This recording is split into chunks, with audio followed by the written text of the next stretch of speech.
Hi my dear friends, இன்றைக்கி 1000 subscriber ஸ்பெஷலாக cake recipe எப்படி செய்யலான்னு பார்க்கலாம். அதுவும் ஹெல்த்தியான கேக் ரெசிபி. இந்த மாதிரி குழந்தைங்களுக்கு செஞ்சு கொடுத்திங்கன்னா ரொம்பவே விரும்பி சாப்பிடுவாங்க.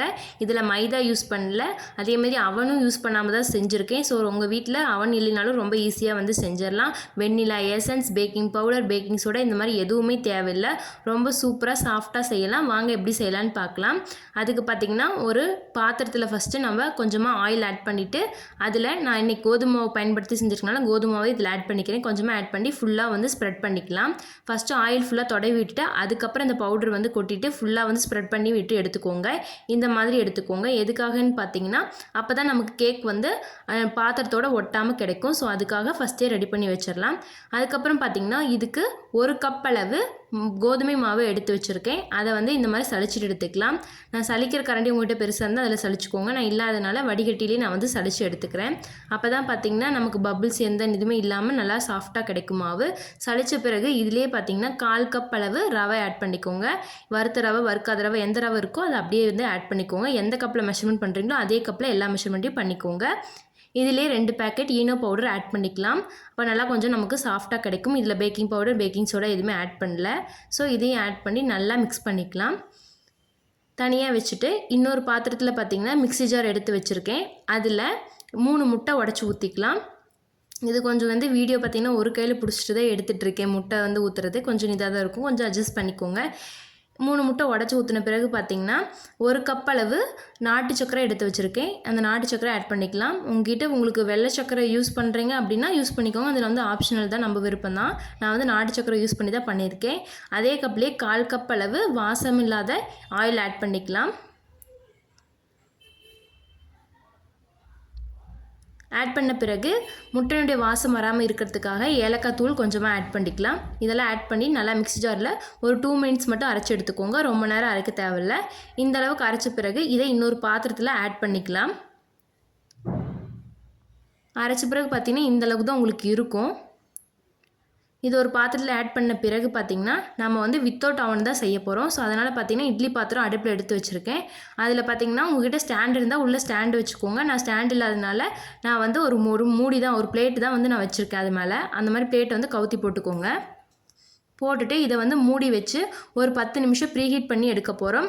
அடுப்பு ஃப்ளேம் பார்த்திங்கன்னா ரொம்ப மீடியம் ஃப்ளேமில் வந்து வச்சுருங்க. 10 நிமிஷம் அப்படியே இருக்கட்டும். நம்ம அதுக்குள்ளே கேக் ரெசிபி வந்து ரெடி பண்ணிட்டு வந்துடலாம். அதாவது கேக்கான மாவு வந்து ரெடி பண்ணி எடுத்து வச்சிடலாம். இப்போ பார்த்திங்கன்னா கேக்கான மாவு ஒரு பக்கம் இருக்குது. இன்னொரு பக்கம் பார்த்திங்கன்னா நம்ம மிக்ஸ் பண்ணி வச்சுருக்க மாவு இருக்குது. அது கொஞ்சம் கொஞ்சமாக ஆட் பண்ணி இதில் வந்து நல்லா மிக்ஸ் பண்ணி எடுத்துக்கலாம், கட்டி இல்லாமல். நல்லா மிக்ஸ் பண்ண பிறகு பார்த்திங்கன்னா நம்மக்கிட்ட மீதி கொஞ்சம் மாவு இருக்கும். அதுக்கு முன்னாடியே இந்த அளவுக்கு நமக்கு கெட்டியாயிரும். ஸோ அதில் மிக்ஸ் பண்ண முடியாது. ஸோ அதனால் பார்த்திங்கன்னா அதே பாத்திரத்தில் 1/2 கப் அளவு காய்ச்சி ஆற வச்ச பால் எடுத்து வச்சுருக்கேன். அந்த பாலை கொஞ்சமாக ஆட் பண்ணிவிட்டு இந்த மாவையும் கொஞ்சம் கொஞ்சமாக ஆட் பண்ணி நல்லா மிக்ஸ் பண்ணி ஃபுல்லாக எல்லாம் எடுத்துக்கலாம். மிக்ஸ் பண்ணும்போது மெயினாக ஒரே ஒரு பக்கமாக பார்த்து மிக்ஸ் பண்ணிக்கோங்க. அப்போ தான் பார்த்திங்கன்னா நமக்கு கேக் நல்லா சாஃப்டாக வரும். இந்த மாதிரி ஒன் சைடாக பார்த்து நல்லா சாஃப்டாக மிக்ஸ் பண்ணி எடுத்துக்கோங்க. இதில் பார்த்திங்கன்னா கருப்பு திராட்சை, வெள்ளை திராட்சை, அதுக்கப்புறம் பாதாம், முந்திரி இதெல்லாம் எடுத்து வச்சுருக்கேன். இது வந்து ஆப்ஷனல் தான், உங்ககிட்ட இருந்தால் வந்து போட்டுக்கலாம். இதை போட்டு நல்லா மிக்ஸ் பண்ணிவிட்டு எடுத்துக்கலாம்.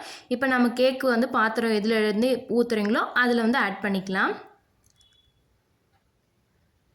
ஆட் பண்ண பிறகு இந்த மாதிரி லைட்டாக வந்து தட்டி விட்டுக்கோங்க. அப்போ தான் உள்ளே வந்து ஏர் எதுவும் இருக்காது. இந்த மாதிரி லைட்டாக தட்டி விட்டு எடுத்துக்கோங்க. லாஸ்ட்டாக பார்த்திங்கன்னா அது மேலேயே வந்து நான் லைட்டாக நட்ஸ் தூவுறதுக்காக எடுத்து வச்சுருக்கேன். அதையும் ஆட் பண்ணிக்கிறேன்.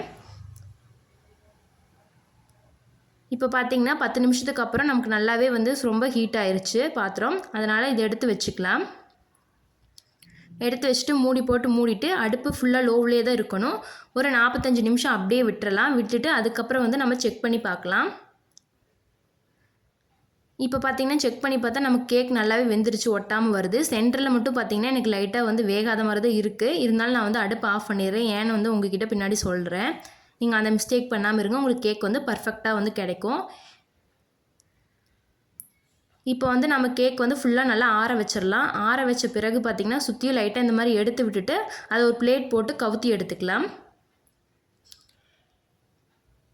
நான் இது வரைக்குமே பார்த்திங்கன்னா வித்தவுட் அவன் யூஸ் பண்ணும்போது பார்த்திங்கன்னா மணல் இல்லைன்னா வந்து உப்பு இல்லைன்னா அதில் வந்து அடியில் வந்து தண்ணி அதை மாதிரி வச்சு தான் வேக வச்சுருக்கேன். இதுதான் ஃபஸ்ட் டைம் பார்த்திங்கன்னா வெறும் பிளேட்டை மட்டும் வச்சு அடியில் எதுவுமே ஆட் பண்ணாமல் நார்மலாக வந்து செஞ்சுருக்கேன். அதனால் ஃபுல் ஹீட்டும் பார்த்திங்கன்னா அதிலே போய் ஏறிடுச்சு. அதனால் பார்த்திங்கன்னா ஃபுல்லாகவே பிளாக் அடிப்புறம் மட்டும் பார்த்திங்கன்னா ரொம்ப தீஞ்ச மாதிரி வந்துருச்சு. அதனால் லைட்டாக தீஞ்ச சுமல் வந்தனால நான் சென்டரில் வந்து லைட்டாக வேகாத மாதிரி தான் இருந்துச்சு. அதனாலே நான் எடுத்துட்டேன்.